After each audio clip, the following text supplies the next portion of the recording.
Test, 1, 2. Microphone, 1, 2.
have our meeting started with the finance and the planning joint session meeting. First of all, I would like to thanks to Chairman Petty for handling the last meeting for me. Wow. And also thank you. I was looking at Facebook this morning and about JPS, and this whole month I've been very, very glad to see some diversity in the AAPI month, and thank you so much for paying attention to those things on our behalf. First of all, we're going to change our schedule a little bit. We're going to have the minutes approval and the quick CFO report. Then we're going to switch around into executive session so that we can accommodate the update from the bond committee, and then we'll come back and resume our meeting. And I don't believe we have any citizens wishing to address to the committee today, so I would love to move to item number 3, approval for the minutes. Move approval of the minutes. All in favor? Aye. Opposed? If nothing, motion passed. Item number 4, finance report. Our CFO, Ms. Sharon Clark. Welcome. Hi, thank you. I've got some slides and my CFO report to cover as well, but I'm going to put those off until I cover the financials, so we'll go ahead and get the advisors in more quickly. But 2 items of update. We have posted the Hilltop quarterly investment report on the board portal. Just a reminder, Hilltop usually attends this committee once a year, closer to December, to cover the year-end report. We have not been insulated from the market conditions. So if you see that, it is just a mark-to-market and not a realized adjustment to the value of those investments. Also, we're going to be talking a little bit with our advisors about the debt issuance and the upcoming potential bond issue. So part of what we'll talk about there is an expectation that as soon as next month's Finance Committee, we may be asking this committee from a planning and finance standpoint to approve a reimbursement resolution. That is a formal resolution that will allow us, once the debt is issued and we have that cash, that we can reimburse our operating funds for any expenditures from that time forward. That would be for bricks and mortar. We do not have to have that resolution for architects and some of the soft cost. So we are good from a timing standpoint. I know that I had gotten a couple of questions regarding the timing of that, and just rest assured that that is on the radar and we will bring that at the appropriate time. I'm going to defer my slides until closer to the actual financial report, if that's okay. You may want to explain, because we talked a little bit offline regarding to the capitalization of internal costs from associated with timing from all that stuff, and it's a difference you may want to evaluate. Yeah. I can do that now, or we can do that during closed session. Let's do it closed session. Okay, thanks. Thank you. All right. Or should we? I will go get the advisors. Okay. Okay, thank you. At this point, we're going to go into executive session.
CFO report, Sharon.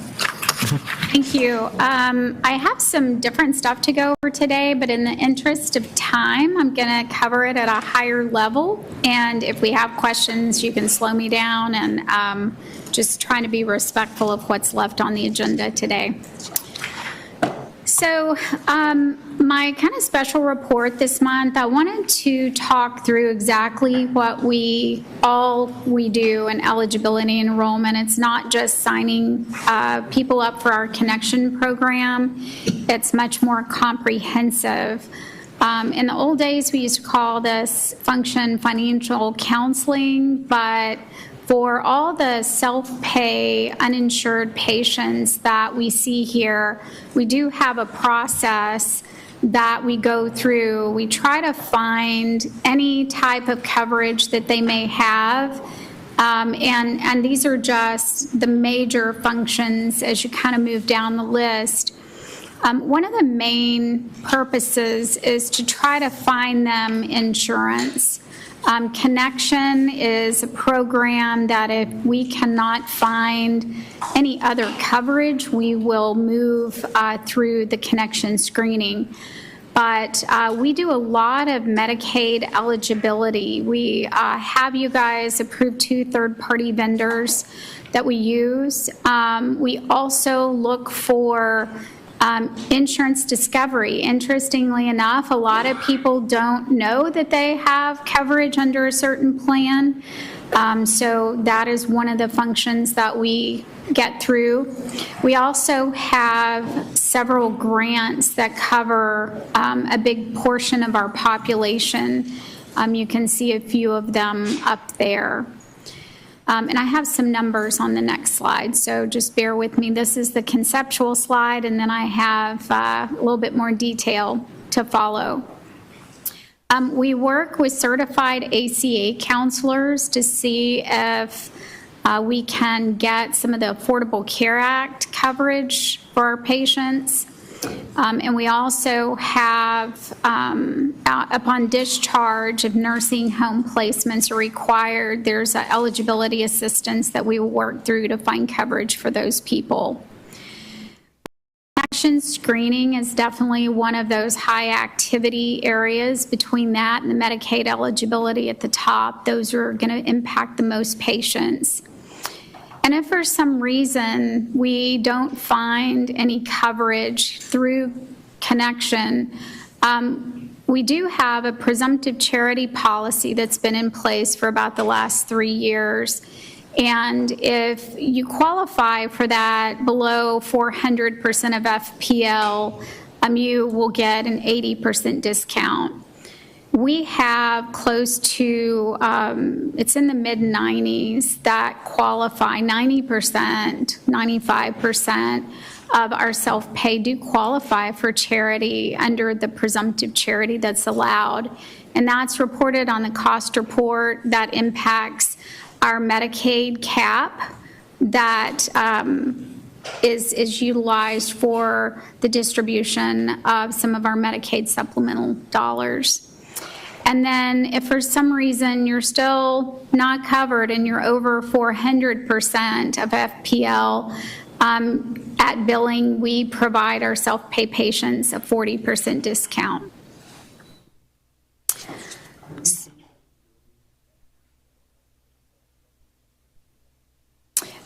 We do we can talk offline a little bit about that, but we do have a separate, the deal itself and also the inmate population. Those are looked at as 2 separate contracts.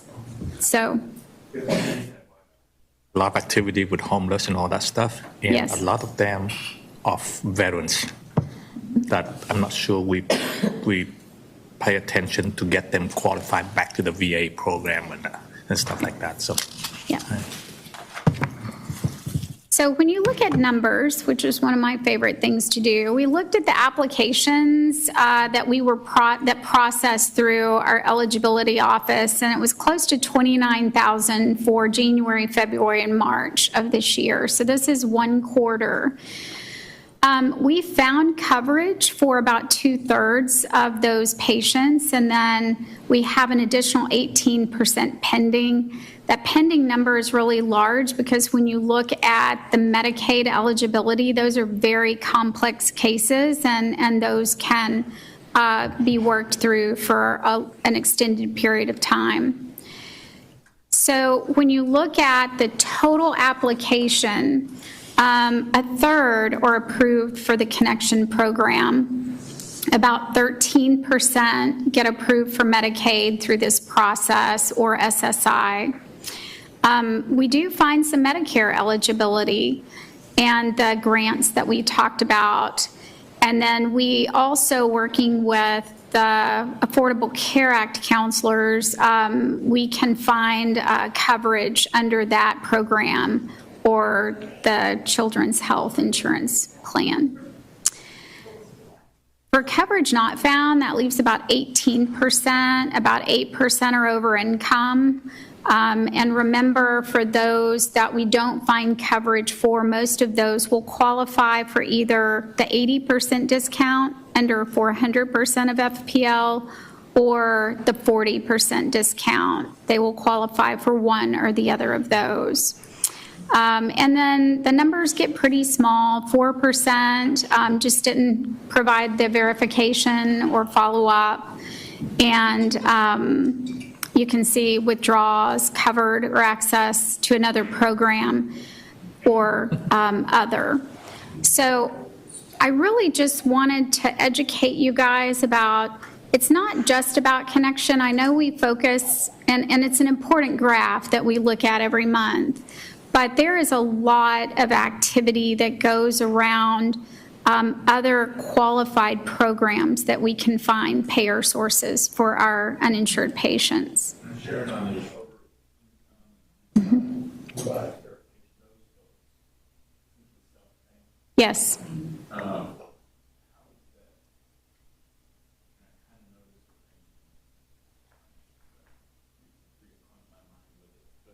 So if I fall into that category, I might still receive care, and then you're going to send me a bill for the care that I received.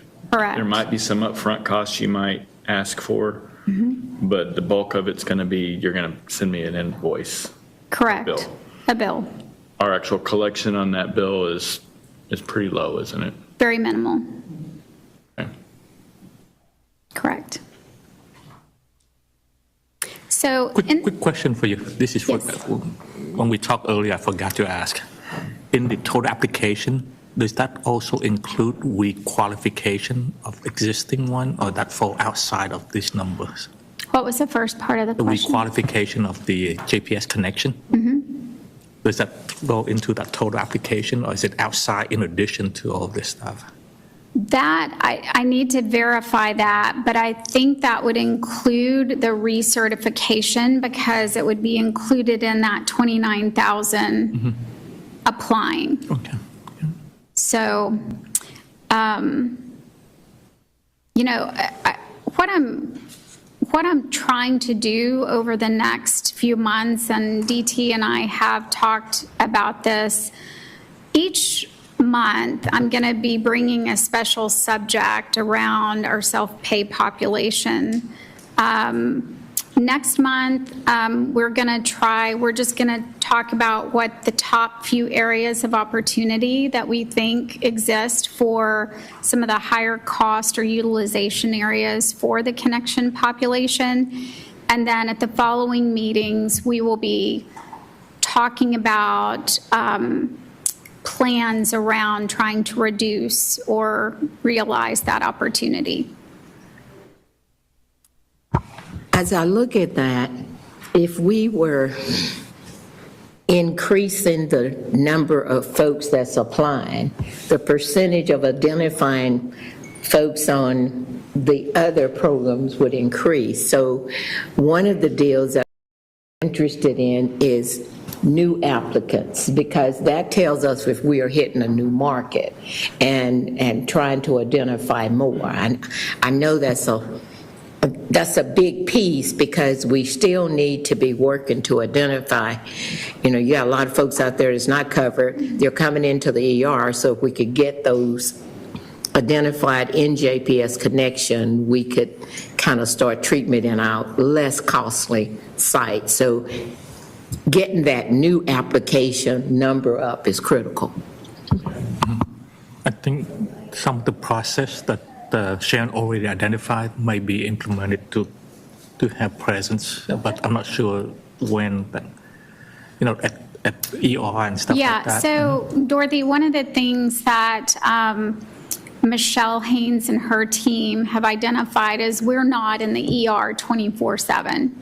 So we have repositioned some existing staff so that coverage is present. So and when we get to the connection slide, you'll see that we've had some very specific efforts over the last 6 or 7 weeks that have shown a nice increase in the connection approval It's very, numbers. Let me jump in a little bit to explain.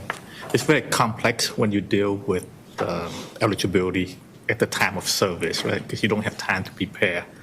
So when people show up, even if they're over 65, you assume they have Medicare. If it's after 6 o'clock, you can put Medicare all you want. You're going to slow down the billing because you're going to hit Medicare and they manage Medicare.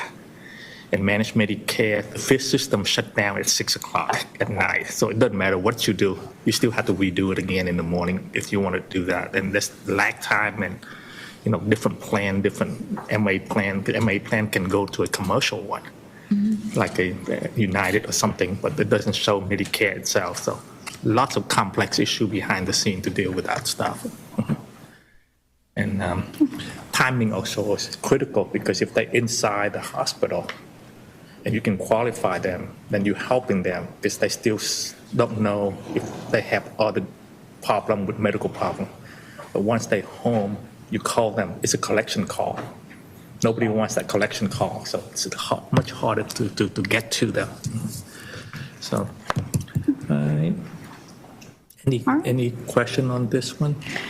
Hey, Sharon, can you tell me so I know that we were coming out of the every 3-month eligibility requirement, the renewal application. Are we still in that phase with connections patients or moving forward with the? There's an annual reapplication, and that's what's currently in process. So we're done with the 3-month COVID reapplication?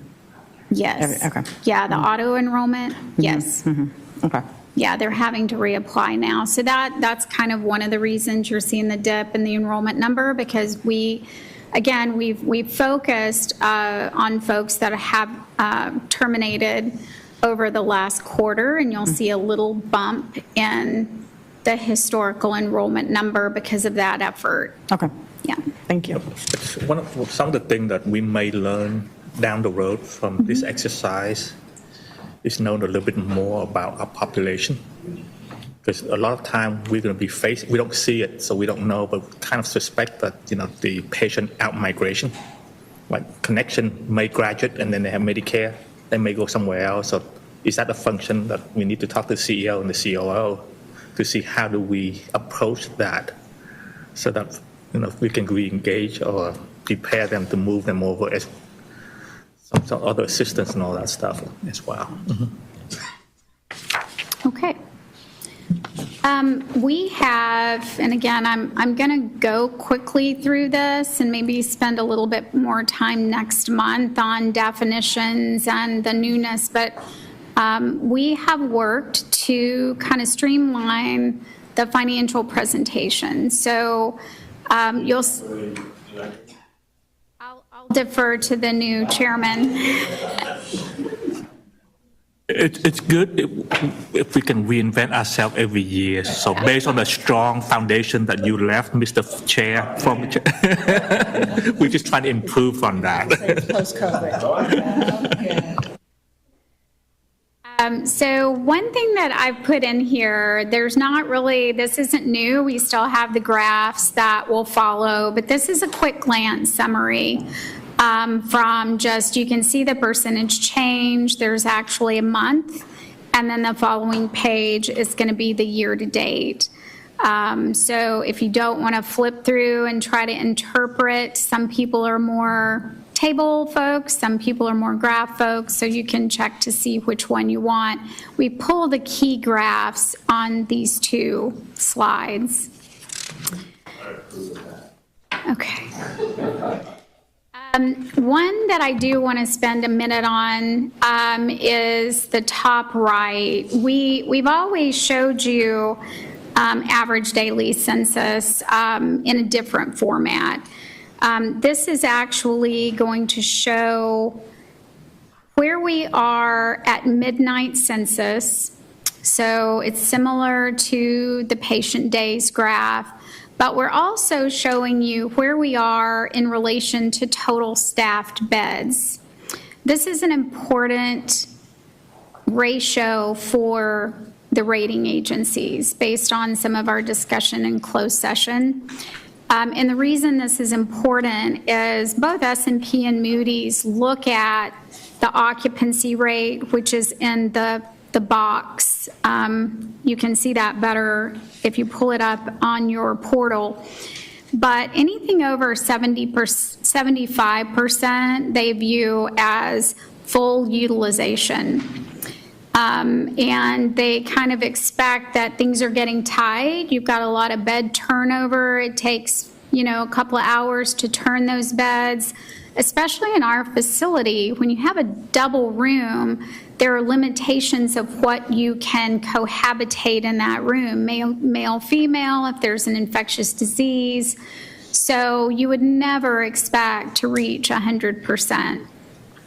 90% starts to reach almost a critical point, and you can see that there are months where we are close or slightly over that 93%. But being a public hospital, the rating agencies also understand that those occupancy rates can be slightly higher than other not-for-profit occupancy rates. So that's a new graph. If you need to study it or if you have any individual questions, I'll be happy to talk you through that.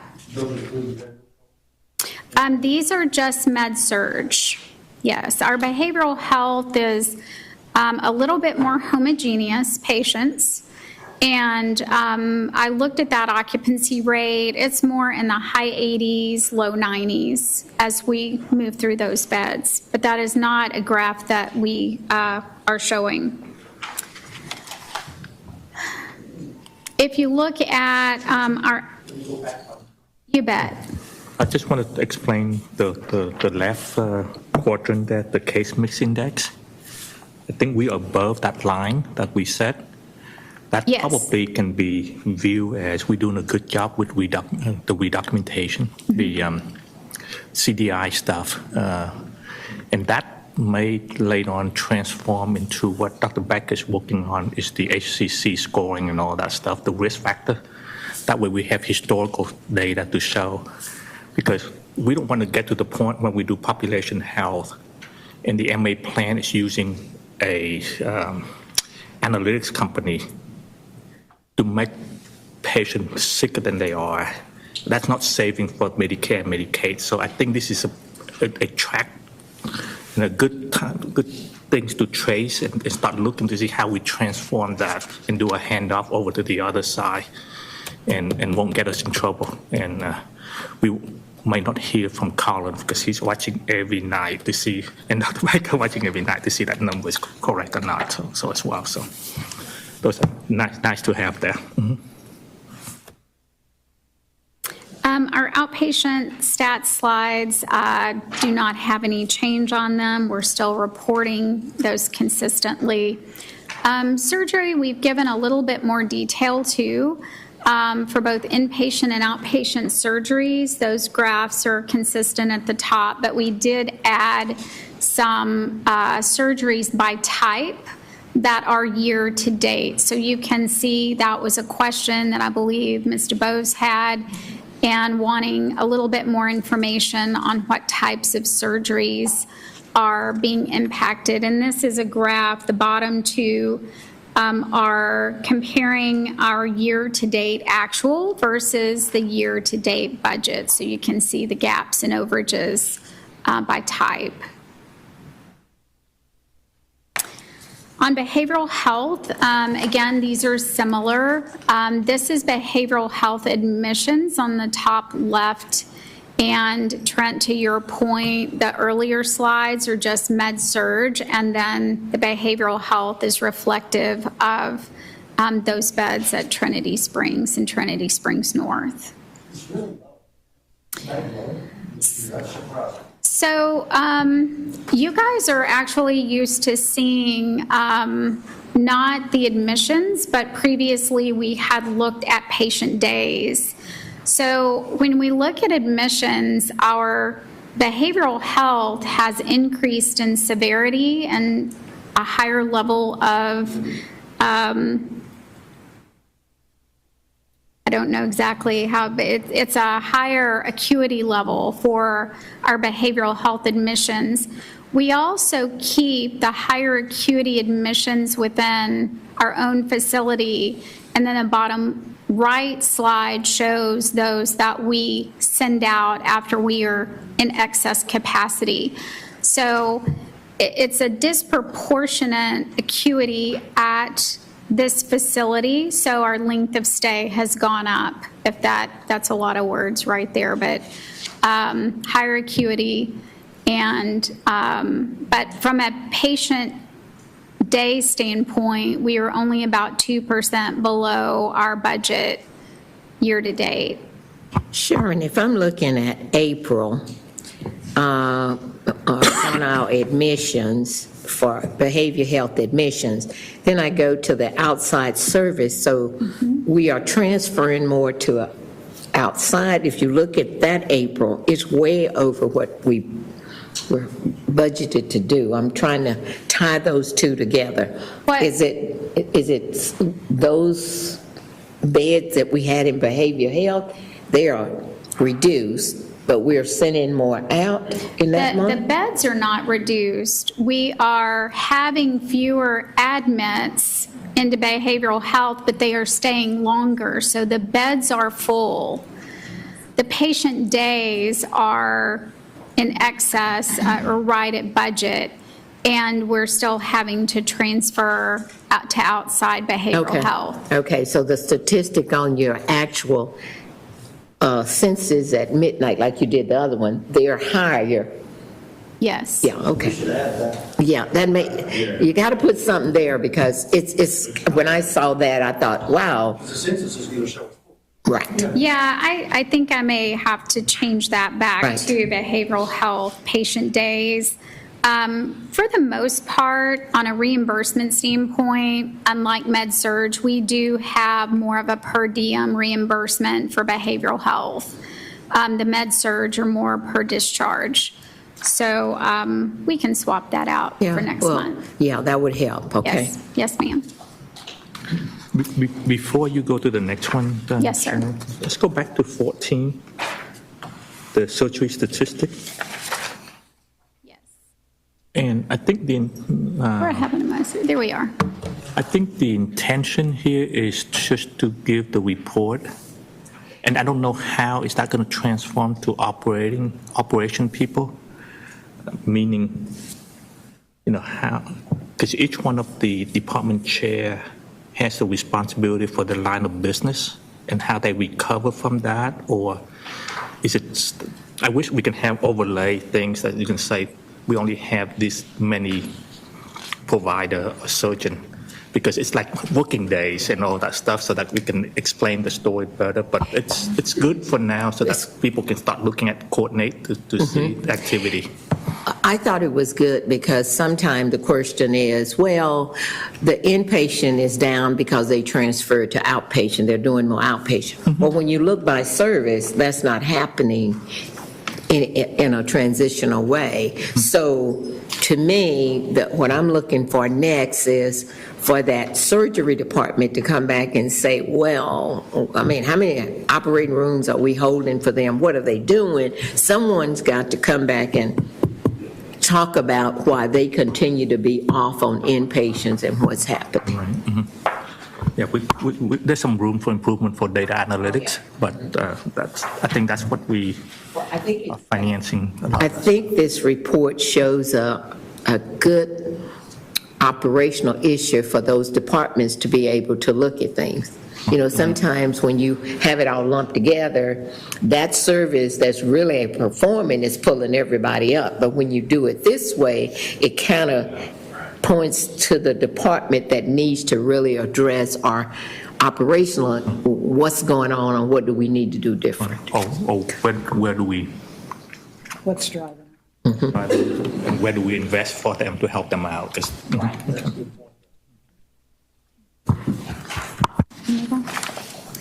Okay, the financial metrics looks different. I will give you that. The new format for the payer mix is on the top left. We've created a bar chart, really just kind of grouping into the larger buckets of uninsured, Medicare, Medicaid, and commercial.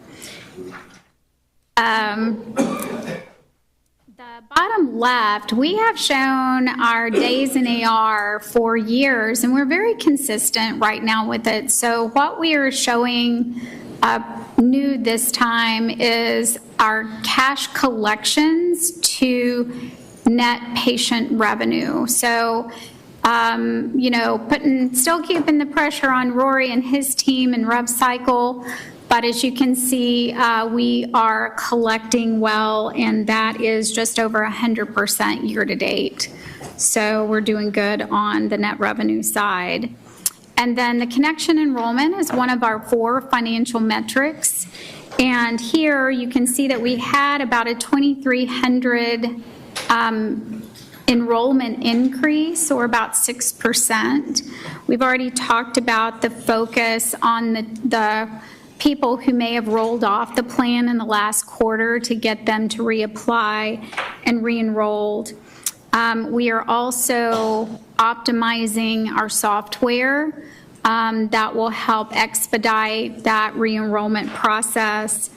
And then we've talked about the expanded coverage in the ED, so we can touch those uninsured patients as well.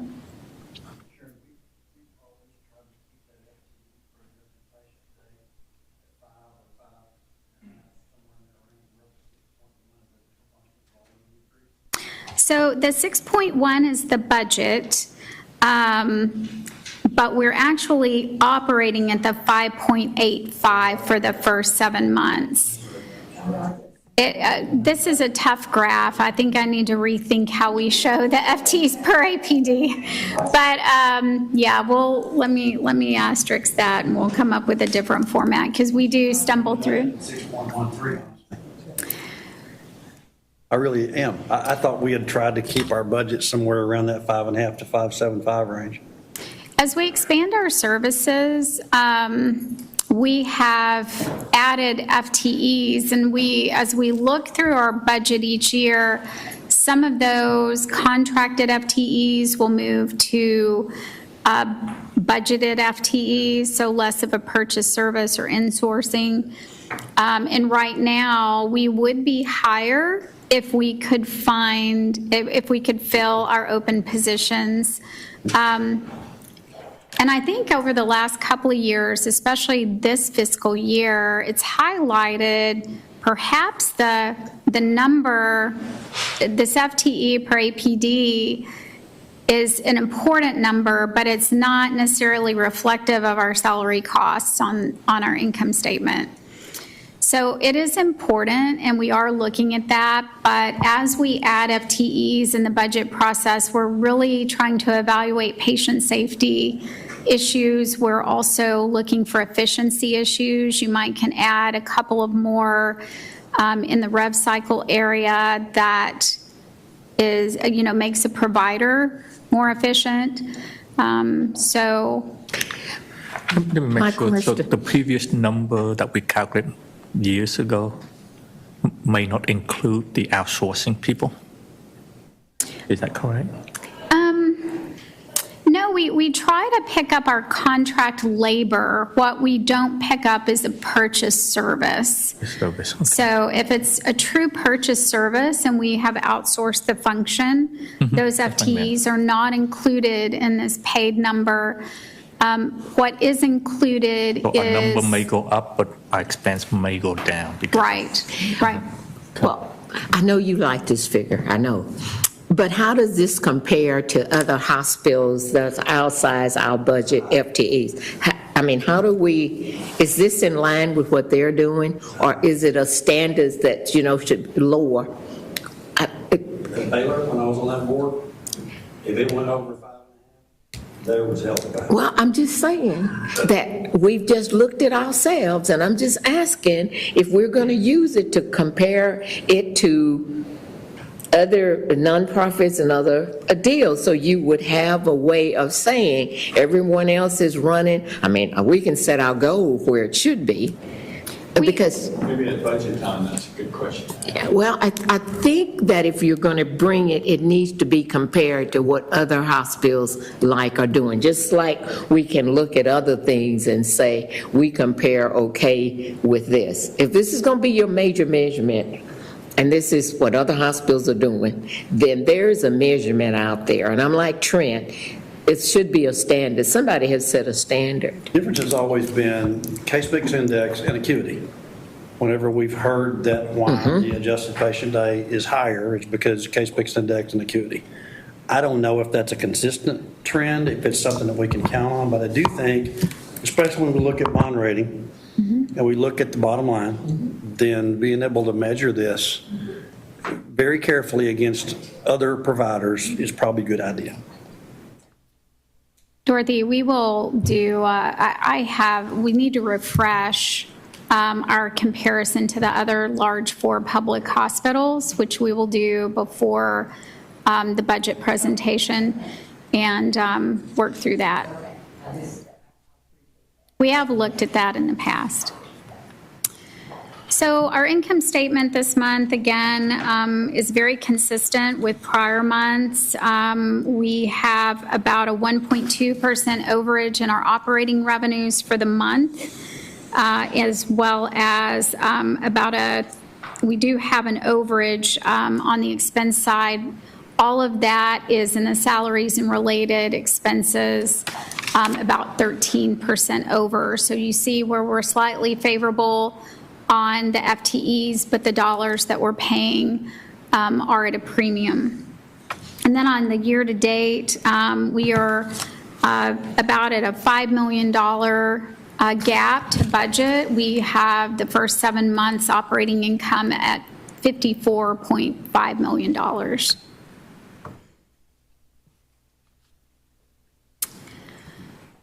Quickly through a claim, a similar change to their payer mix at the top right, so you can actually see a trending and the budget. And then again, on the acclaim side, very similar to prior months, activity where operating revenues are favorable with volume. There is a slight savings in salaries with open positions, and also a savings in the purchase service area. For the bottom line, this month's performance is about $650,000 ahead of their operating budget, and $7 million ahead year to date. And then the last thing that I will point out is on the very right-hand column on the year to date from a combined standpoint, we are at $36.4 million compared to a $33.5 million budget, so still about $3 million ahead of our operating plan in total.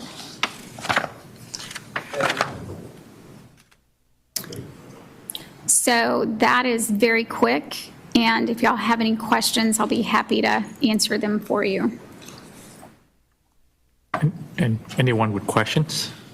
If not, I entertain a motion for the approval of the report.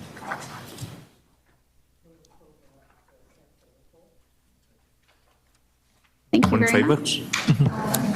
Opposed? No. Motion passed. Thanks. Next item is for matter requiring committee action and approval. Item A, Sharon, I'm sorry, item B. Do we have anybody? Yes, she's there. There she is.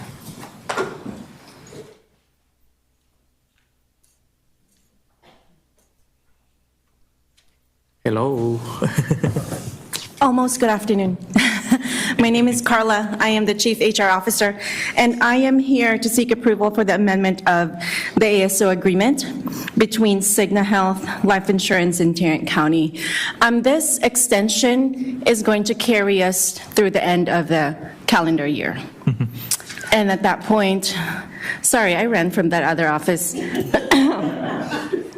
I need to breathe. And at that point, we will seek an RFP for around December, January, with, although we do have an option to extend for another year. Okay, so this is an extension, and we're on a calendar year. And yes, the extension should have been done a few months ago, and this is just now being presented to you, unfortunately. So there's no... No change in cost, no change in services. Okay. I didn't ask for it yet. Thank you. We'll see you later. Motion approved. You can run back over, Motion to approve. Carla. Go ahead, run back over. Any opposed? No. Our wellness program. Item C from Ms. Jill, Wanda's going to do it. Hi, Wanda. How are you? Great. Good afternoon. I'm filling in for Jill that's out sick today. I am here to ask your permission to consider approval of an agreement between Helmetica, Osteonics, and the hospital district. This was put out for RFP, and it provides our podiatry implants, our plates and screws for our trauma patients, for those type procedures. There's a cost of $261,000 annually, which is part of our operating budget, which was approved, and $1,305,000 estimated over a 5-year term. It does give us the option for the initial term is for 3 years with 2 potential 1-year extensions for this.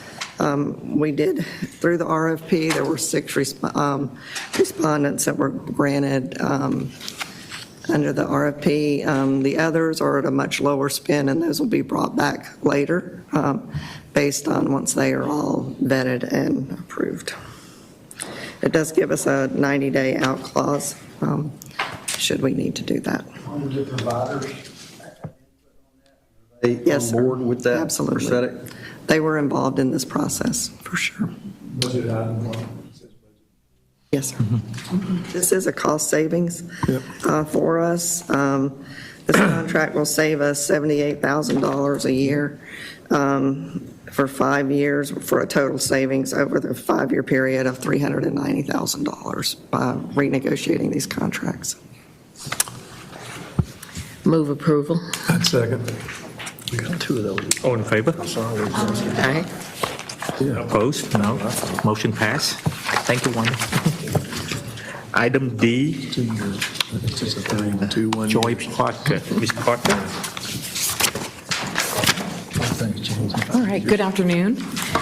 I am here today to seek approval for amendment to our professional services agreement between the hospital district and our current vendor of HHS that provides our environmental services support.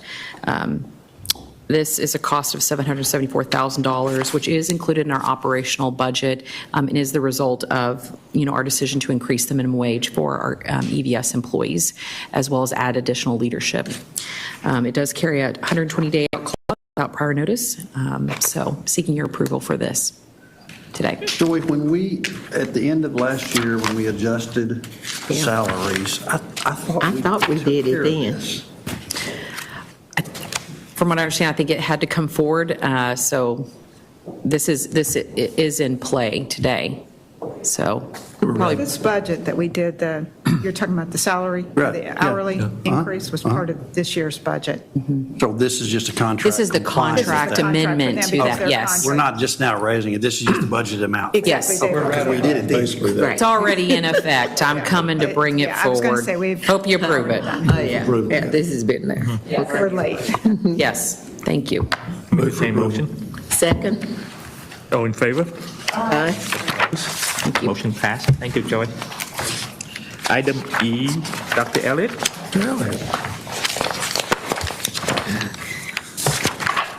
Good afternoon. Hello. Thank you. I have items E, F, and H. And if you'd like me to stick around, I can do H directly after F if you wish. Yes, please. Chairman. Thank you. All right, so I'll start with item E. It is considering approval of the notice for our state grant award here to JPS Tarrant County Hospital District from the Texas Higher Education Coordinating Board. This is actually revenue for us. We've applied for grants over the years, and this time we've actually increased the receipt of dollars for grants to support our family medicine residency program and those residency positions. This would be $450,000 annual revenue and a total over the biennium of the 2-year grant term of $900,000. So seeking approval to be able to have that approval of that revenue, which is already in our FY22 operational budget. So moved. Any discussion? If none, all in favor?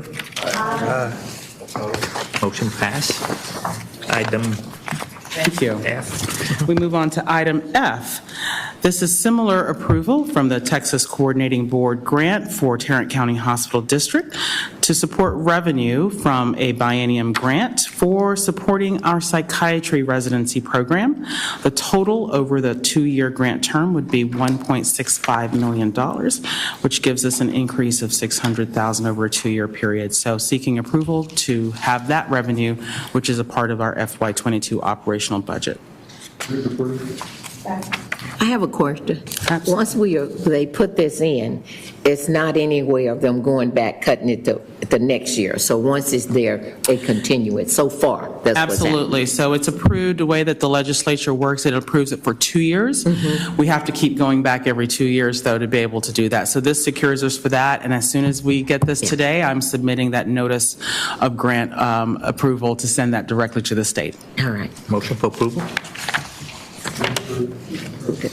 Somebody else second it. Oh, okay. All in favor? Aye. Opposed? Motion passed. Next item. Item H, considering approval for a first amendment to the program letter of agreement that we have between Baylor University Medical Center and Tarrant County Hospital District. This is an amendment to our master affiliation, to our program letter of agreement. We have our master in place, which is in terms there from July 1st last year, 2021, through June 30th, 2026. This is to expand our resident complement in surgery from 14 FTEs to 17 FTEs in order to increase our coverage for service, improve our access there for our patients. This is in our operating budget and has been reviewed with finance and is part of our FY22 budget, but also approving the agreement for the subsequent remainder of the program letter of agreement over the next 4-year term. Motion for approval? Second. Second. Any discussion? If none, all in favor? Opposed? None? Pass? Motion pass. I think that's all we have for you. Thank you. We need to go to G. We've skipped G. Yes. I'm sorry. Thank you. Okay. Okay, thanks. I'm your G-man. Hey. Hey, Rory. Thank you, Mr. Chairman. Before you, contract today for REMA Medical.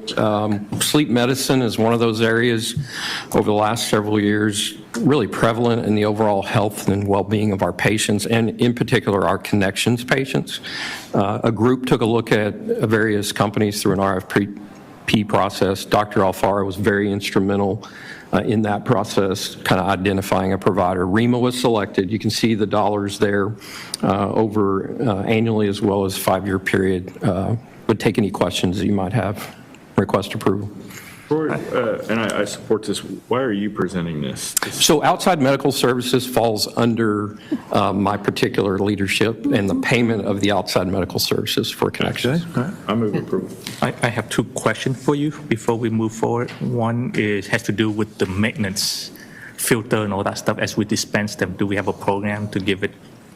Yeah, so as far as covering the cost of those for the patients? Right, because, if they don't, you can create some bacterial pulmonary problem. Yeah, we have a program that covers the cost of those maintenance supplies. We kind of have to do that because a lot of those patients aren't able to pay for that themselves, of course. Okay. The other one I have a question for is any of our equipment are Philips because they are on a recall list. Yeah, I did some research on that, and they use a company called ResVent, and ResVent is owned by Advanced Medical Resources, so they do not use Philips equipment. Okay. So are they using the ResNet 11 or 10 or the old equipment? I'll have to check on that, DT. I'm not sure which particular version of that they're using, but I know it's not Philips. Okay. Yeah, I just want to make sure that they give us kind of if the contract for the latest, they don't give us all stocks. Okay. All right. Entertain motion for approval. Move approval. Second. All in favor? Aye. Opposed? None. Motion passed. Thank you, Rory. Thank you. Roy, before you go, Yes. if this is a question, I probably should go this way. For the new budget, do you need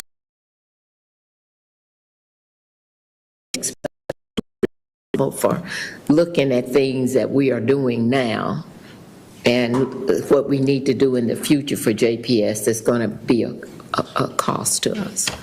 So who looks at that? And when do we get those projections? If no answer, it's Dr. Duncan. No, I'm just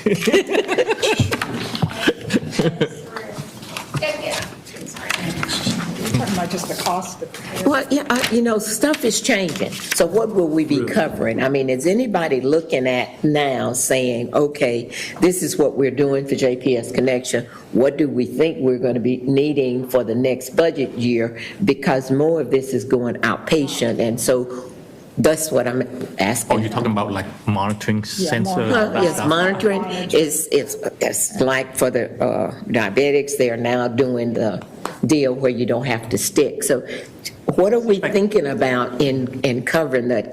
It's going to be with us. So I'm just asking who's looking at it and how do we define what we need to be? I guess another way of putting it, put differently, is that is there more like a formulary, like a better word, so that a provider would know what they can give out, what we're not ready to give out. We have a list of covered services for connection, and we evaluate services throughout the year as new technology comes along, and we try to weigh it against the benefit of the patient. We also look at what the industry standard of care would be. Okay. With that, So it's kind of brought their business and planning strategy. Okay, all right. I just kind of, As we start to move things like congestive heart failure, we've done some of that recently. That gets vetted through there and then budgeted. I just know it's critical that we have it. Okay. That's a good point. Okay. yes. Do we have, I know when we deal with connection, it's different because it's the cost, right? But for other third-party payer, sometimes, the medical salespeople are always 3 steps ahead of our revenue cycle team. And they may pitch something that, you can charge, but you can't collect. Is there a way that we can, at least have something so that we can arm our operator so that they know which one? And because sometimes we should continue to doing that if we can lower the utilization, ED visit, and all that stuff. But is there anything there that we can check? Because they always game the system that way. So there's a process. I'll see if this answers your question. We do have a procedure where for any type of new charge code or service that's provided, finance also sits at the table, and we try to look to see what the potential reimbursement is for that versus the cost. And then we also look at the non-financial side of outcomes and patient care. So finance is involved in those conversations. So we don't just set up new charge codes that don't go through that full evaluation, especially around new service. Okay. Or even new medical products have to go through some level, depending on the level of cost is the effort that's put around the evaluation of that. I think what you're trying to get to is maybe doing that strategy session before we lay out the budget to see any additional service that we want to. And what I'm trying to get to is to make sure that for our patients, even though we have been using something, if something is better and more effective and better for our patient, that we are getting that and not using something that's substandard now. That's what I was trying to get at. Yes. All right. Thank you. Thank you. Mr. Chair, I'll Yes, transfer sir. the rest to you. So I'll keep this brief. Yes, sir. The steering committee, the bottom line was, our focus this time was to reacquaint, particularly the judge and commissioner, on the alterations to the phasing plan relative to the expenditures that we had looked at. We did basically disclose that the first medical home, still waiting to get that land under contract, which we're pushing very hard for. But beyond that, there is not an identification or a budget today for second medical home, because we had to push forward with the psych emergency center and with the changes we've made to the phasing plan, so that we're not pushing psych out to phase 2. So we went over that entire, the same thing the board saw, went over that entire phasing process, expectations on that. We're waiting for PwC to bring us back pro forma information now on that. But basically, everything you're going to see here today was on our list of the next intended approvals for consultants, and we didn't have any issues with any of those. So our recommendation is that we approve all of those next steps of awards for these consultants. Entertain motion for approval.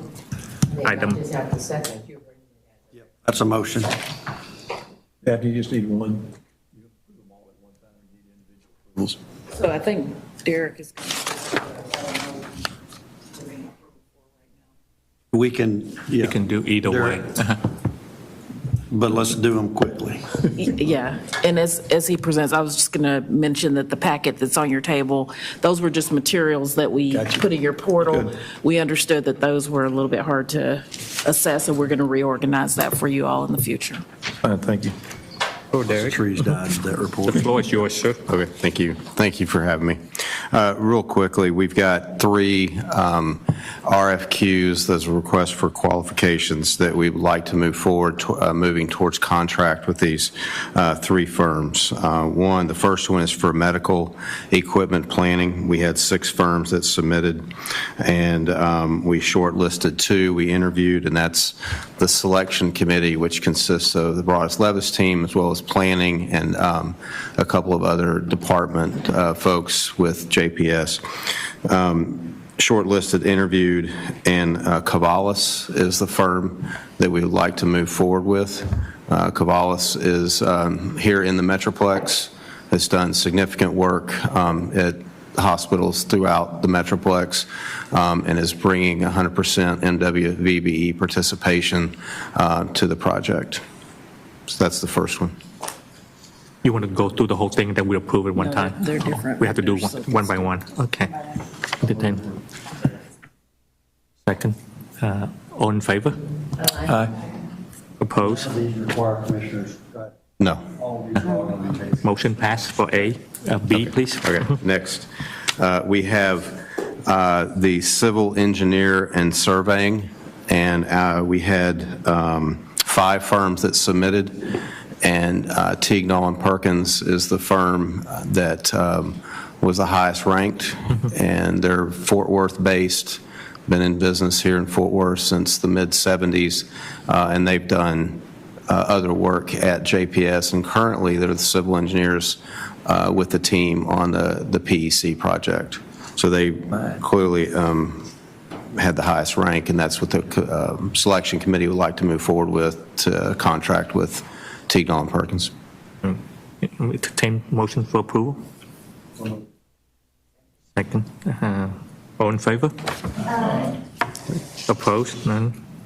Motion passed. Item C. C is for material testing, and this firm will work, you want this as independent, working directly for JPS, doing all the testing on the project for concrete, for welds, everything that you want to make sure is up to the standards of the document. So for this one, we had 11 firms that had submitted, and out of the 11, the committee is recommending that we move forward with Terracon. Terracon's is a large national firm, but they have an office based here in Fort Worth, and you want to make sure that the testing lab is also in the Metroplex, which they have. So we'd like to move forward with Terracon. Does it include air testing too, or just materials like ground and all that stuff? It does include the testing. For the air? Do we have concern with air next to the elevator? The grain elevator type thing? No, yeah, we would have someone separate. If you said elevator, it would be someone separate for elevators. Not our elevator, but the grain elevator, or whatever you call it over there on that side of it. The air The air quality. No, that would not include air quality. Now, what we do testing inside when we're doing the construction to make sure that dust levels and things like that, especially in the existing hospital, like in the pavilion, we will be doing that type of testing, but not from general air quality. Mm-hmm. Okay. Air and sound, maybe noise level over there, just to make sure. Entertain motion for approval.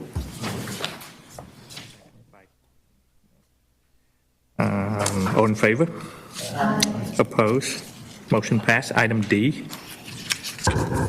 And lastly, we want to move forward for solicitation for a vibration consultant, so that we can get that out, being solicited, so we can go through the selection process for vibration consultant, that being critically important because of the railroad track and the sensitivity of the equipment that we're going to have in the hospital, MRI, surgery equipment, things like that. So that's why we have the vibration consultant. Also, there would be the testing on the central utility plant as well.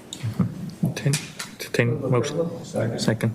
Any discussion? If none, all in favor? Opposed? Motion passed. And I think item E for fire safety. Yeah, so the last one would be for fire and life safety, to have that consultant on board that would be reviewing the documents that go out related to fire and life safety, as well as being there to test those materials that get installed to make sure that they meet all those requirements. So that'd be for fire and life safety to move forward with that RFQ. Any discussion? If none, all in favor? Opposed? Motion passed. And I think that includes our meeting for today. We went to executive session already, right? Thank you very much, everyone. And I have the pleasure to do this.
our committee meeting to order now.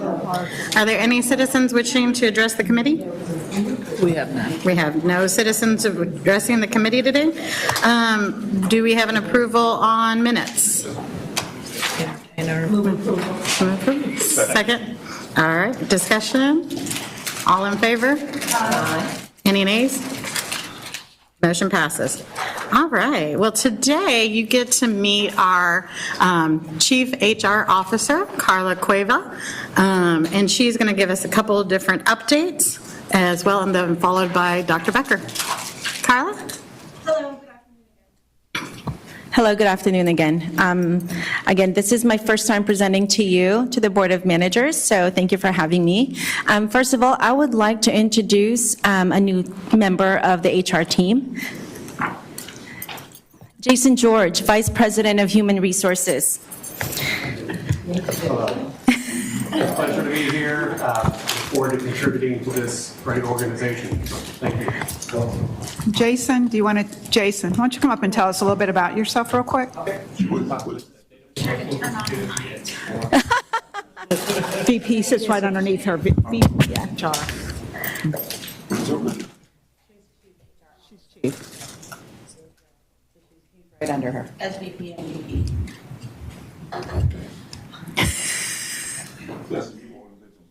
It's not, but we have had it before with community health. Some other positions. Jason, tell us a little bit about yourself. Yeah, well, thank you for the opportunity. So I've been in HR for about 12 years, but had prior experiences in engineering. I'm actually a chemical engineer by degree. Had some experiences with corporate finance and treasury and marketing and trading, and then found myself in HR about 12 years ago, and it was just the best thing that ever happened to me, and absolutely love being able to contribute to the human capital space by bringing analytics and concepts from finance and other areas to the human resources space. So, and I look forward to, like I said, I can't tell you how blessed I feel to be at this organization. I've been here for 3 weeks. It's been wonderful. I love working and partnering with Carla, and it's just been a great 3 weeks of meeting people and witnessing some wonderful work.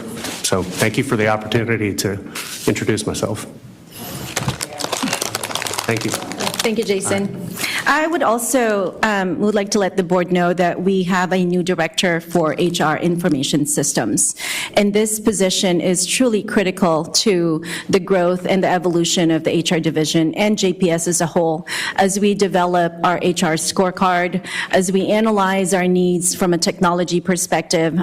As you all know, we have a huge opportunity to streamline our multiple systems into a couple of single platforms. We are quite a bit behind the times as far as technology is concerned in human capital. We would love to have an amazing employee experience from an end-to-end life cycle perspective, from the moment that they know about JPS through the internet to the time that they get onboarded, hired, trained, developed, evaluated, and even to the point of exit from the company. That experience should be streamlined, and that technology currently exists, and we are trying to get there. Unfortunately, Joe DeCoke-Rangel is not available to join us today, but he also started 3 weeks ago. So now I'm going to be presenting to you all some information regarding where we are as far as the HR landscape is concerned. I guess, that's my first time, I apologize.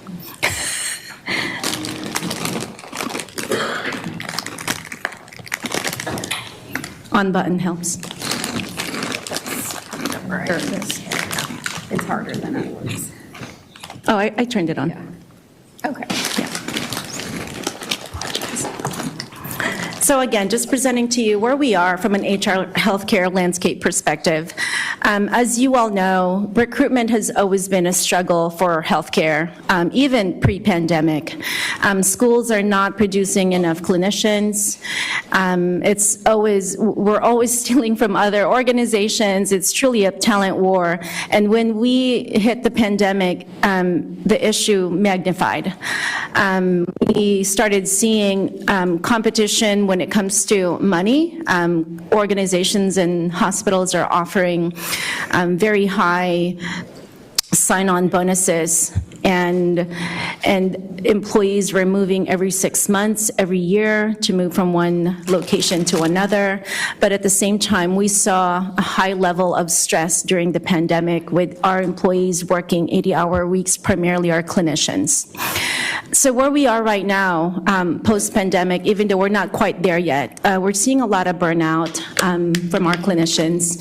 Employee experience has become even more meaningful. What they're looking for are flexibility and wellness.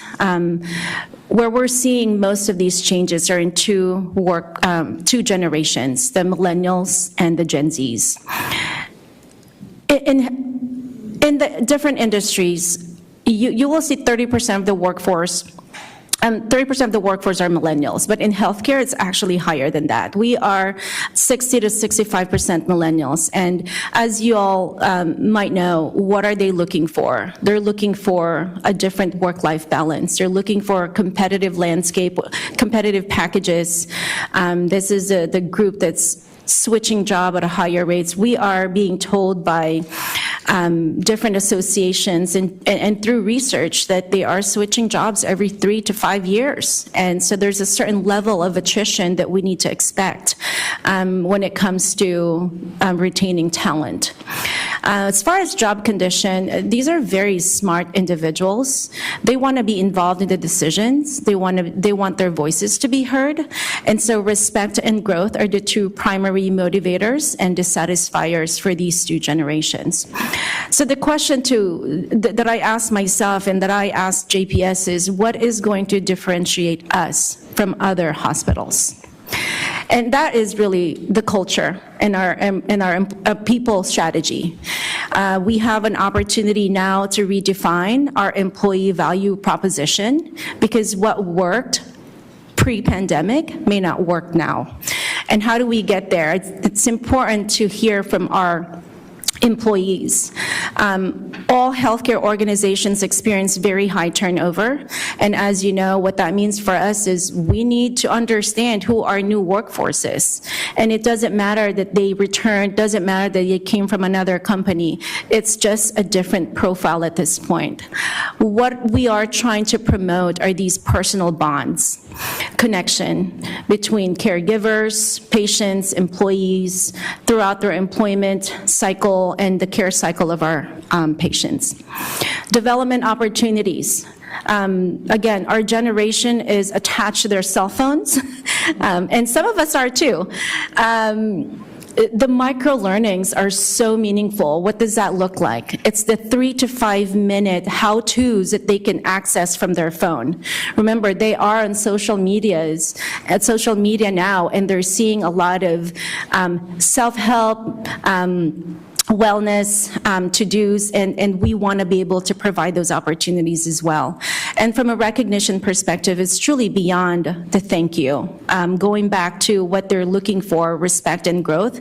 So we want to be able to engage with them early in their career. As soon as we are done with onboarding, we want to ask, well, what do you want to know next?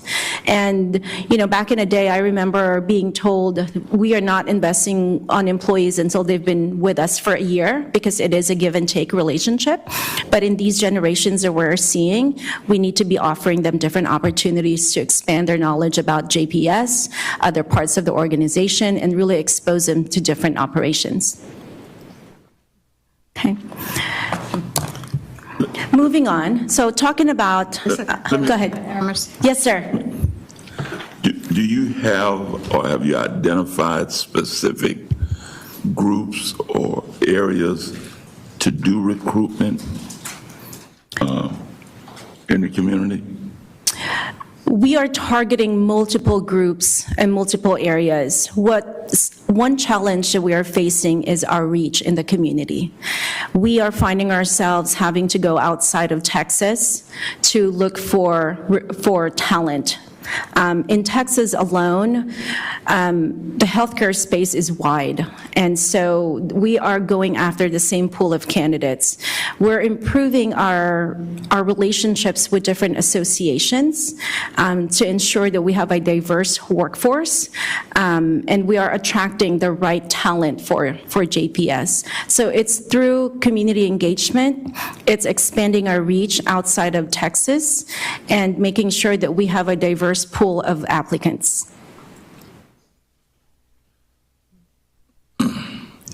Okay. I think that there are some avenues local, and maybe I can sit down and talk with you about that. Just, I guess my question is how strong is our marketing for the community to know that there are availability of positions available at JPS? I mean, we know JPS sits here, but access. I hear you. In fact, I was a speaker at Leadership Fort Worth on Tuesday morning talking about the Great Resignation. I met a lot of amazing individuals in that forum alone. So I hear you. I believe we do have opportunities locally to partner with schools, with chambers, and to understand where we can capitalize on the talent here in Tarrant County. And I would love the opportunity to sit down and talk to you about all that. Yeah. There are lots of professional organizations locally, those chapters that we've already run through with Carla also. So any other organizations that you think would be beneficial? It's also looking at what, for individuals who live in Fort Worth, making sure that they do want to work at JPS and they don't have those previous attachments or different notions of what JPS or who JPS is. So you're right on about the marketing. Yeah, because you have in that millennial group, you have a lot of little small groups that are forming throughout the city. That they're not doing a lot of marketing to themselves, but they're there. And I think that we maybe need to get that list to you of those persons. Okay. That would be wonderful. Thank you. All right, moving forward to our employee engagement results. As a reminder, we transitioned from Press Ganey to Gallup back in November. And so the result that you're going to be seeing is our baseline score from Gallup. And just to give you a view on the differences between the two surveys, Press Ganey has 3 different domains that they focused on: organization, manager, and employee. And Gallup has 4 insights that they call from their 12 questions: basic needs, individual needs, teamwork, and growth. I will say that both surveys are equally effective. With any survey, what's meaningful is what we do with the result, right? Because it is the voice of our employees. When we ask them questions, we have to respond. So what I'm going to be showing you is where we landed, are the questions that were asked back in November of 2021. So these are the Gallup questions that they call Q12 that are standard across different industries. They administer this to over 2 million workers a year, partnering with over 100,000 companies. So what that tells us is that they are grounded on research. And based on that research, they have created correlation between these questions and employee productivity and organizational work environment. So I used this survey back in the last hospital that I was in. I think they are effective, very user-friendly, straightforward, and I love the simplicity of the questions. Okay. So where did we land last year in November? First, let me say, during the pandemic, a lot of organizations actually opted not to do an employee survey. So we saw Gallup showed lower participation rates and lower engagement scores. However, having said that, as JPS, I think we still landed in a good spot. Not saying it was perfect, obviously we have opportunities, but a 71% overall participation is quantitatively effective. It's something that we can truly action on. Our engagement score ended at 4.04 out of 5, and we are at the 61st percentile in comparison to other first-timer surveyors. Okay. So now let me get a little deeper on our scores. So these are some key insights on JPS survey results. Categorically, we are above the 50% engaged workforce. In fact, that is 3% higher than the median of Gallup overall client database. So that's a positive message. There are 4 areas that we landed well on. I know what's expected of me. I get to do my best. I believe in the mission and purpose of JPS, and I am committed to quality. I will direct you, though, however, to those 4 questions from a perspective of it's related to me. So as a person, I will not rate myself lower than my peers, right? So it's very common that these 4 questions become the top scoring questions in Gallup. So where do we put our focus on? It's really the core opportunities. It's about the team dynamics. It's about the relationship between employees and their immediate supervisors. So 3 areas that we're going to be focusing on. It's the recognition that they receive. My opinion counts, and I know how I'm doing in terms of my progress in my role. And I know the opportunities that I have regarding my growth and development. So those are the 3 areas that we are promoting in the next few months to ensure that we tell our employees, we heard you, and we are responding to your feedback. Okay. Yes, sir. Is the client database limited to healthcare employers, or is it broader than that? It's broader than that. A lot of different industries, in fact, use this survey. We can, however, slice it down to just healthcare and compare ourselves. Because that was one of the things, Press Ganey, we asked the same question. Because that's right. To what extent does this really categorically compare against healthcare, perceptions? Because it's different, obviously. It is. I would say that 50% of the healthcare industry uses Gallup.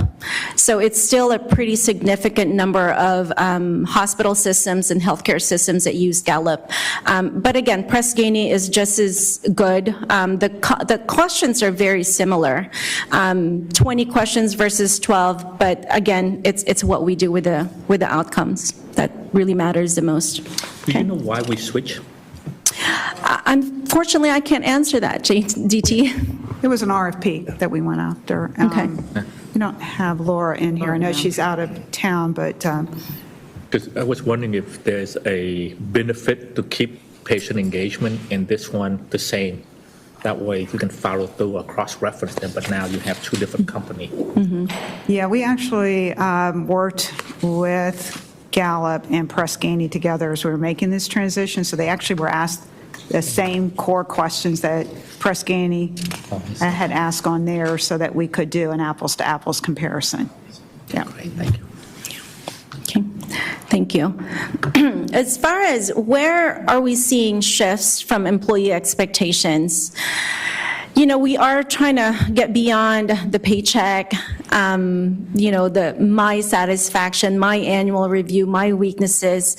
It's really more about the integrated relationships. Am I serving a purpose in this organization? Are you concerned about my development? The question is so focused on the organization, what the organization is doing, as opposed to what the employee individual needs are. So I think, again, we have a major opportunity to redefine our employer value proposition to employees. What story are we telling the market, the community, about why they should choose JPS as their employer? So we're going to be collaborating across the board, primarily with marketing and communication, to redefine what that looks like for JPS. Okay. So what are we promoting in the next few months? I'm excited to actually engage with our new employees. I have started a new employee feedback session. In fact, I've held 2 sessions with new employees this week, just asking them about how was your experience when you joined JPS, your first few weeks here. Do you feel like you were welcomed by your team? Do you have the right resources? Did you get introduced well by your manager? And we received a lot of great feedback. A lot of them had an amazing experience, but of course there are areas that we can improve. One area that we are very cognizant of is our employees went through onboarding in a shortened version during the pandemic. So some of them actually got onboarded virtually. Others only went to a 2-hour orientation. So we are moving forward with a full-day orientation in June to change the experience. 2 years is a long time for us to be, quote-unquote, not connected with our employees. And that level of connection, we just need to heighten. And I want to be front and center in speaking with our employees about their experience as they join JPS. But again, I don't want to stop there. I also want to check with our regular employees, the ones that did stay. We need to get their feedback and validate what the data is telling us, so they can truly translate what we should do as far as next steps. Another thing that we are promoting is our recognition. Again, this is in response to the outcome of the employee engagement.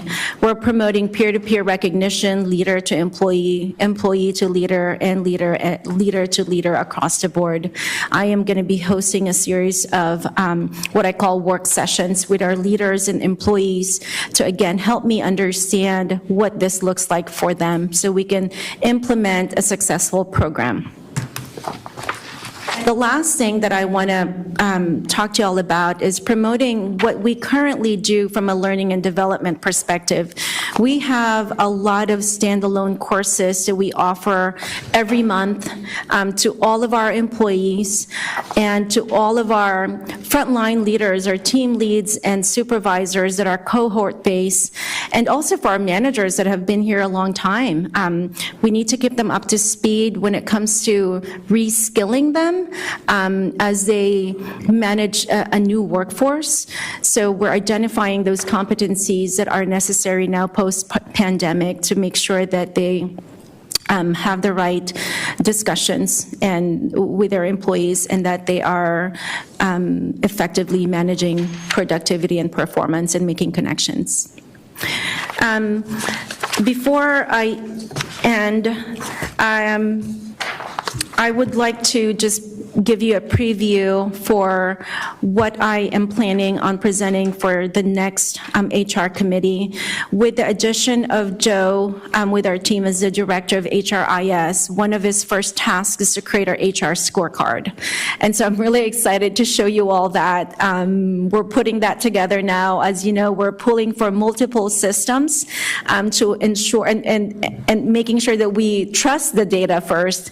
And so he's doing that whole exercise to make sure that we have a scorecard that we can trust. And the other piece that we would be discussing are our AIP and LTIP in August. Yes, thank you. Questions for Carla? Yeah, I do. On the slide on employee expectations are shifting. Yes, sir. One of my concerns is as we consider employee engagement and employee satisfaction. We're in the process, we've looked at our strategic plan for JPS. Okay? And so the board has bought into that strategic plan, and the next level managers have bought into that strategic plan. And my concern is a way that we make sure that that day-to-day 8-hour employee buys in to what we bought into. Agree. I sat on the police department just completed developing their new strategic plan with the police chief. In that meeting, half of that room were upper level command of the police department. And I kept raising the question, even though we put this together, what about that officer who's on the street? Do they understand, and how do we get them to buy in and make it part of them, the strategic plan? And so I say that with this. When you talked about talking to new employees coming in, do they understand what the strategic plan is?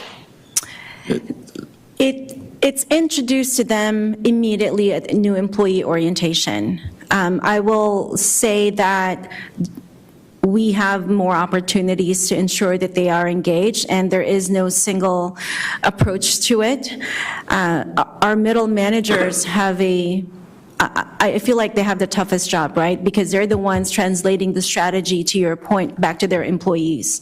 And they have to translate what their employees are saying back to our top level leaders. So where do we spend our time? Who do we train to ensure that that flow of information is successful?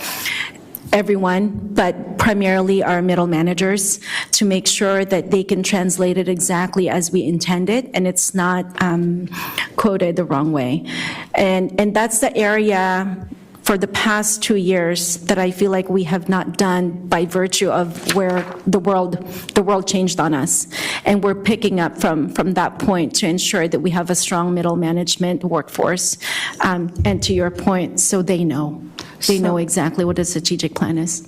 So if I can add a little bit, because I know, Reverend Emerson, you brought this up at several meetings. When we set goals, we set those goals based upon what the strategic plan is. So often you may not hear your front line speak that we're doing something strategically, but based upon those goals that have come out of the strategic plan, they should be able to speak to the fact that we are looking at diversity as it applies to supplier diversity, that we are looking at engagement and responding to it, because we heard from them the last time that there was, just the equity. And so as part of the board and part of the strategy moving forward was to evaluate the minimum wage, the living wage, and then equity and marketing, completed that for them. And then we remind them what we have heard, what's part of our, strategic direction, how we're measuring it, and what we've done. So I do that on an ongoing basis, because it is top leadership that is not always using the word strategic, letting them know that strategy speaks to the direction you're going, but that there are goals that are set around it.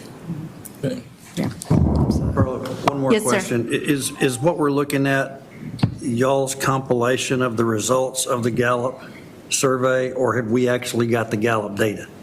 It's a combination of Gallup data and our qualitative approach to the scores. So I would like to see in summary the answers to those questions and the percentage of those answers and how that ranked.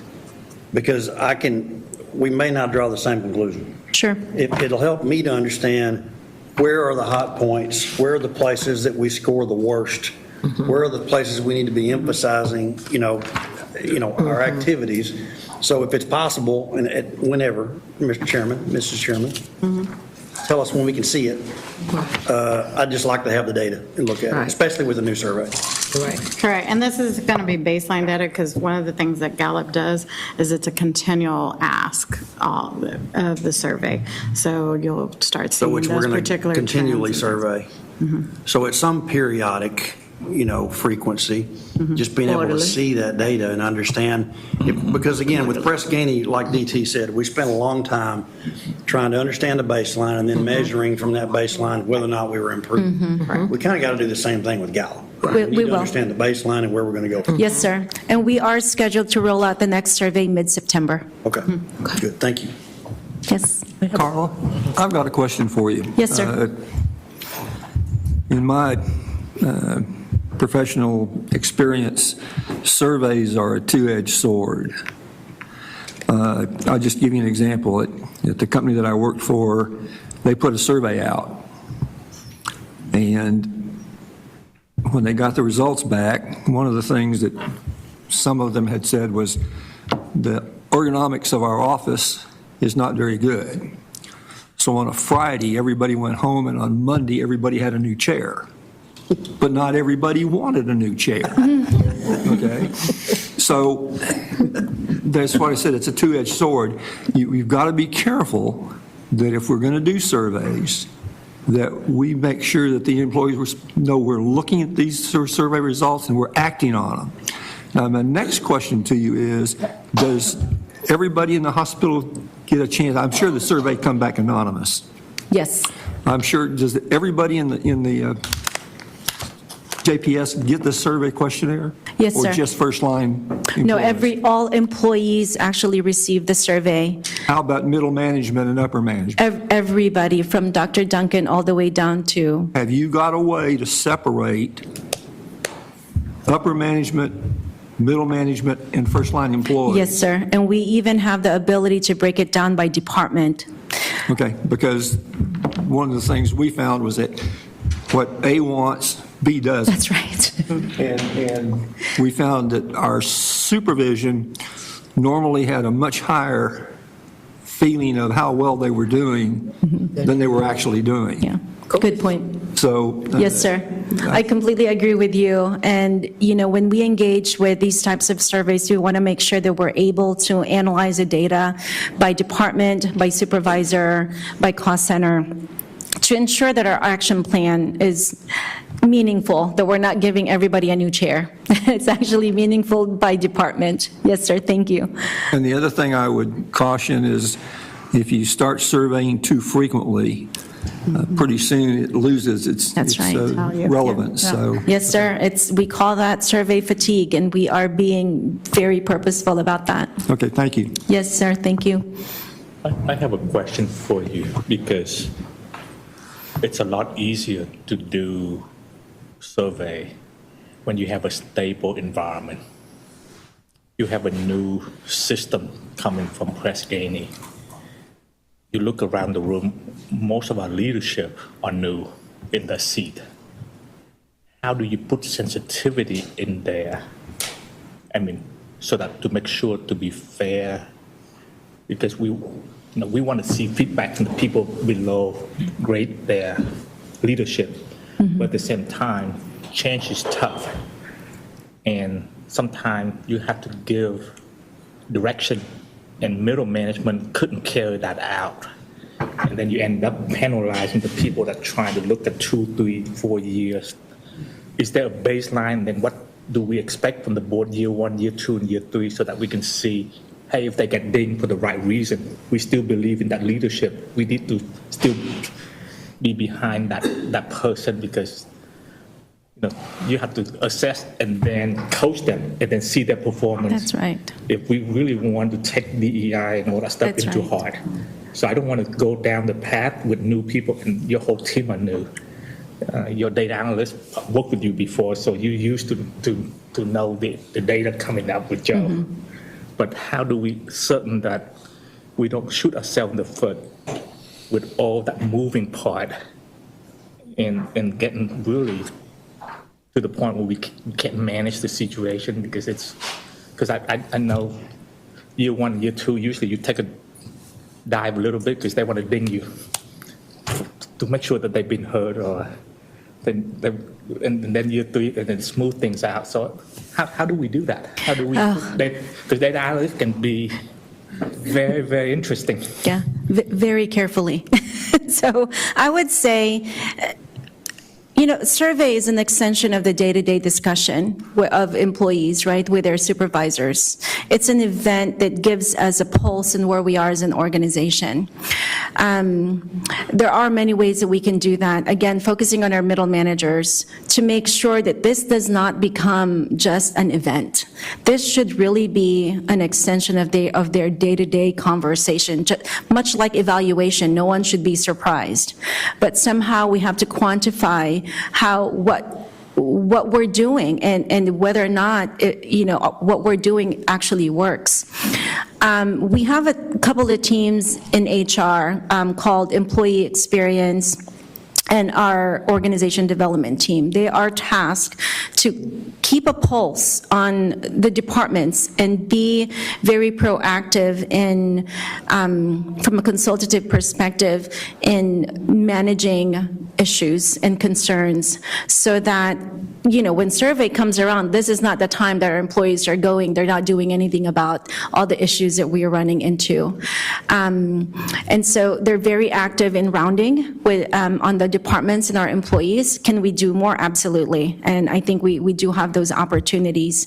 Our leaders will be, if they're well equipped on recognition, rewarding their employees, if they have the right skill sets to accomplish those things. Again, this should be a fun event to even year over year, you're doing well. That means it validates you as a leader that you're doing something right.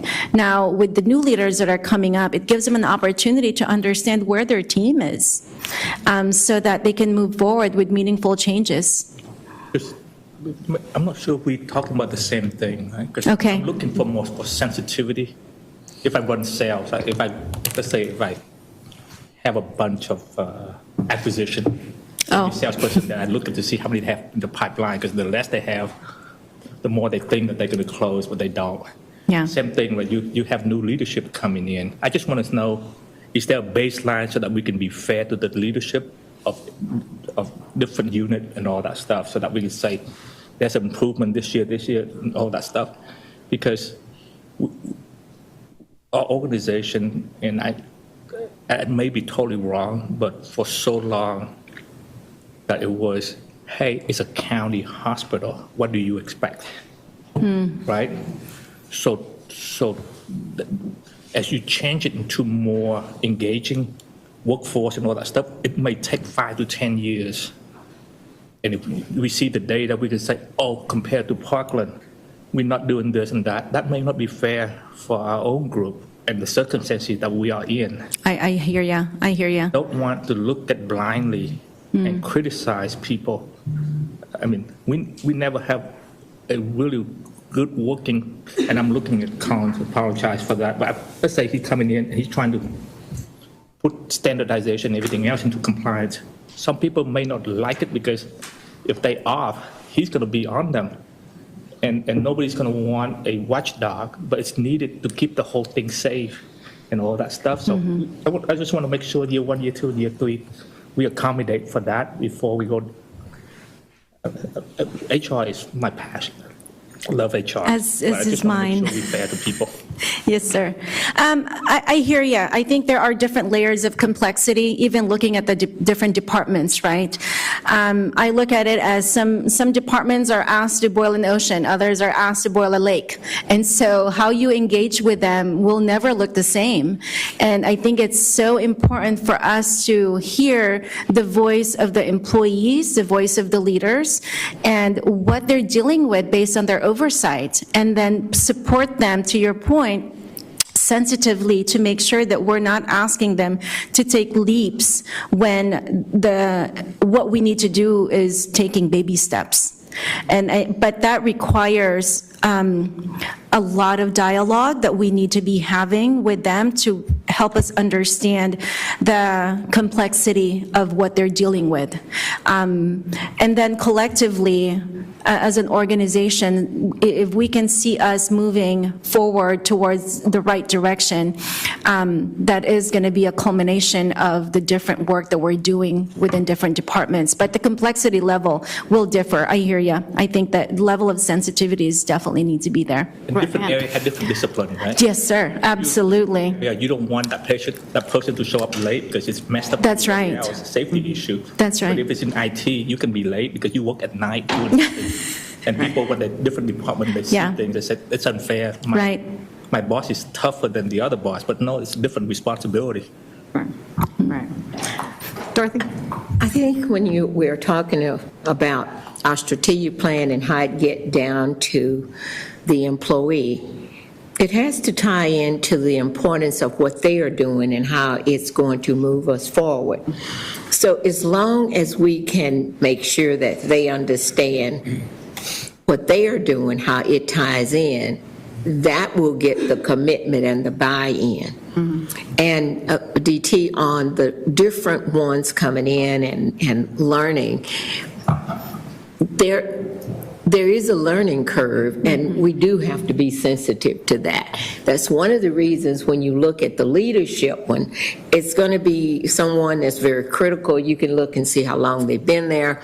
You can look at the employees that's been there too, because sometimes you have long employees, they're making some change. I'm already mad because I don't want to change. So you do have to be sensitive to those different areas. But even the old employees will come around when they see how this, especially if the young ones is respecting them and they are being a mentor to them, it's amazing how they get in line and kind of help the younger ones. So it's, and each department has a different need, and, you know, as a med-surg nurse, I did neuro, so that was more important than the ones that was doing general surgery.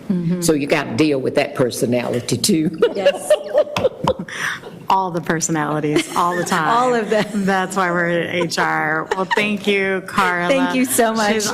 So next time, we'll also have an update on some of the work that she's doing in consolidating HR and streamlining those processes that are happening now. Thank you. Good. Thank you. Thank you, Carla.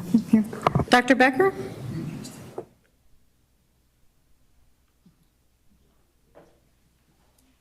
Hard to follow such an energetic discussion and such a thoughtful one. So I will try and remember that. I don't know that I can keep it up, but we'll figure it out. I am doing this discussion also on behalf of Dr. Rick Miller, who would be here if he was not marrying off one of his daughters. So he's gone for a very good reason. And he is taking the lead organizationally on clinician engagement. So the next pieces of information will be around that. Okay. You should have the slides.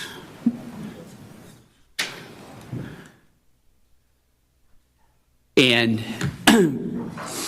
similar to what we did with our employees as our other team members, we did also a switch to Gallup. All the caveats that Carla mentioned are fundamentally the same as we migrated for the physician survey as well. The major points are noted on this slide. First, there actually was significantly above average engagement. And I will tell you that the Gallup team was somewhat surprised in the context of both the fact that this was pandemic era, as well as we were a first-time group of physicians for them to have that level of engagement. The major limiting features you see there was promise delivery, and if you have questions, we can go a little bit more into that. And then the strength, which was about a fifth of the clinicians who reported it, and this covered all the physicians on our medical staff, all of our APPs, and it was subcategorized by those that were within a claim and those that were not within a claim. And it also had all of our residents. All that data was rolled into this particular survey. The greatest strength was the focus on community care, and it was very much acknowledged across the board. The breakdown of the high-level data are on this slide and on this table. I think the biggest caveats here, number one, we sent a lot of emails to the chairs in Acclaim, so they got a lot of people to complete the survey. We did communicate with the chairs or leaders of the non-Acclaim physician groups. Promise delivery. The way that Gallup focused and defined this was something that the physicians wanted or something that was promised by the organization that was not provided to support them. So how would that limit engagement? In the context of how it was, and I'm going to go directly to what they noted. Almost encourage engagement on a survey. It was viewed as a weakness, I think primarily because there was comments and responses that emphasized a desire for resources, a desire for other needs, people needs, et cetera, that weren't being met. And it didn't prompt engagement. It was, I'm frustrated you're not providing this. So it's an opportunity for dialogue. So it's an opportunity to re-engage, and I think that's one of the action items that we have in place for this. But it was in that context, people who, as I understand it when we conversed with them, retreated from being engaged because their promises weren't being delivered. How they're expressing their frustration over the lack of delivery of promises. Yes. Yeah, why ask? Because they're not going to do it anyway. Why respond? Why bother? Because this was sent to all of the medical staff, you do see variations in response rates. And please remember that of the physicians, APPs on our medical staff, many of them actually may not come over to our hospital or one of our other clinic sites throughout the entire year. And that is a point of discussion as to how potentially to target this when it comes around this upcoming year. The split you can see within Acclaim was about 2/3 of the physicians and 3/4 of the advanced practitioners responded, and just more than 1/4 of the residents. I think what's interesting, if you break this down, you can see in the left-hand column, there was reasonably good engagement response on some of those key questions or descriptors. There were some demographic features that were associated with that. Speaking is at the end of the boomer era. I felt badly that Carla didn't mention my generation when she was talking about it. The boomers actually responded with the highest level of engagement in our survey, and those who had the longest tenure in the organization responded with the highest level of engagement. There was a splay among various specialties, similar to how it's broken down in departments. We have it broken down between residents and physicians and across various departments, across Acclaim and across the entirety of the medical staff. And those are areas of specific focus for Dr. Miller and team as they're going to work with that. And at a high level, at the highest level, Dr. Duncan's already laid out an opportunity to meet with physician leadership on a regular basis, which is important from the communication standpoint. And then there are some other recognition events and other engagement events, frankly, that we are putting into place for Acclaim and non-Acclaim physicians to have additional interactions. So that's the high level. I will stop and happy to answer any questions. Brian, just remind me, because I know I looked at this a little while ago, but some of our highest engaged physicians were those who actually probably worked the hardest during COVID in critical care. Our ICU docs were the highest engaged, and that could be that they were here every day, they were with one another. I mean, got to kind of look at that. That's interesting that they were one of the highest engaged group of physicians. You would think, going through what they did during that year, that they may have started to disconnect and again feel like they didn't get what they were promised, but yet it may be that strong connection that they had to come together around that maybe tighten their engagement. Whereas those, such as our community docs who were, remember we said go home, the clinics are shutting down, we may have lost some engagement during that time. So just interesting. Yeah. That's a great Brian, do you think that, did the data give you any idea where we're supposed to believe we haven't fulfilled our promises? Is it compensation? Is it benefits? Is it resources? What is it? You had to go right to compensation. All the above. Top two, if not top three. Comp is one, staff and staffing resources two, programmatic needs, equipment and other resources, tools, et cetera, three. Really? Yeah. I'm surprised at programmatic needs and tools and resources. Yeah. I really am. I mean, we Maybe I still are shouldn't. suffering shortage supplies and supply chain issues, as all major corporations are. Equipment. If that service is not getting what they perceive that they have been asked for, that we never got. You know, because a lot of times our doctors will say, well, the board refused it. I said, the board never got that. So what are you talking about? So, you know, I don't know exactly, you know, that's a little surprise because we have not been denying what they were bringing. Technology and equipment, I would have thought we would Right. pretty good on. I don't think it is necessarily not the actual provision of it. I think at times it's the perception of it, and I don't mean to decry my profession. We do tend to, Dr. Hurd and Dr. Huggins in particular, please don't hit me when I say this, we do tend to get engaged with the next shiny thing and think it's a really great toy we ought to have. And I think we do have some of that regardless. So I'm not, I will, and as Dr. Duncan knows, I have been an advocate for upgrading equipment in critical areas when we absolutely have to have it. But I don't think it is, oh my gosh, we are not practicing medicine solely with stethoscopes and trying to use other types of very obsolete tools. But I do think at times it's a set of resources, it's a set of services that, and there's a consistent ask. Those asks many times can be met. Those asks may not even arise here. And sometimes those asks cannot be met as we're trying to be judicious stewards of the resources that we have to take the best care of the entire population that we care for. And I think that's not a super duper answer when somebody's saying, I need this to take care of people, but that's the appropriate response. Yeah, during COVID, remember when we shut Jessica down, we had to in order to bring that equipment over here. So we did get, Robert and I sat down with the surgeons to say that, you know, we are not going to be able to get equipment from a safety standpoint, opening Jessica back up. So it may have been more around that, but I do agree with Brian that there's opportunity for operations and clinical to work together and understand what those expectations are.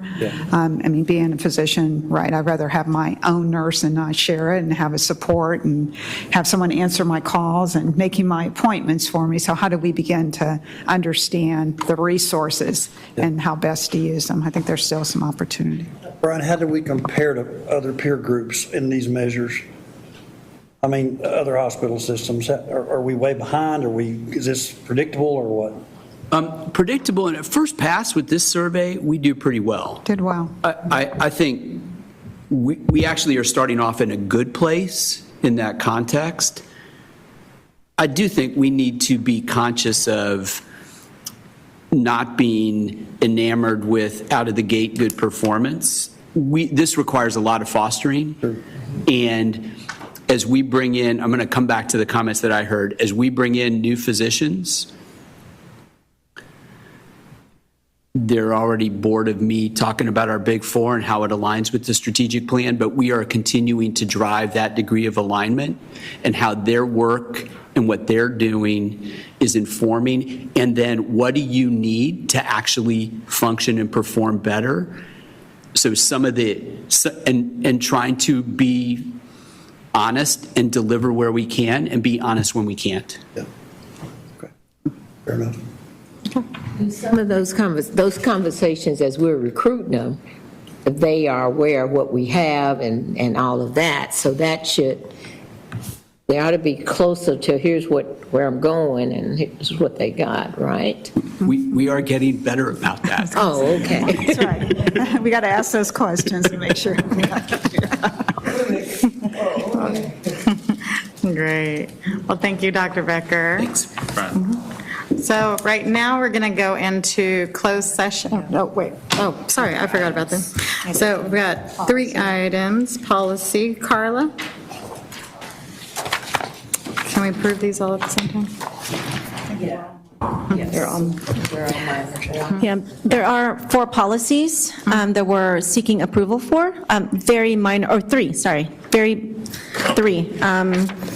First one is a job description, no changes, this is just up for renewal. The second one is HR 3100, military leave and supplement, it's also for renewal, no changes in the policy. And the last one is 1200 performance management, there was a typo, and it was JAS was changed to JPS. Do I have a motion on the floor? Second. In discussion? All in favor? Aye. Motion passes. Thank you. All right, now we'll go into executive session. So I ask everyone else to please vacate kindly, and our CEO and legal counsel will stay. Nothing, yeah. We're going to roll right through this.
So moved. Second, all right, we're adjourned. All right. Thank y'all. All right.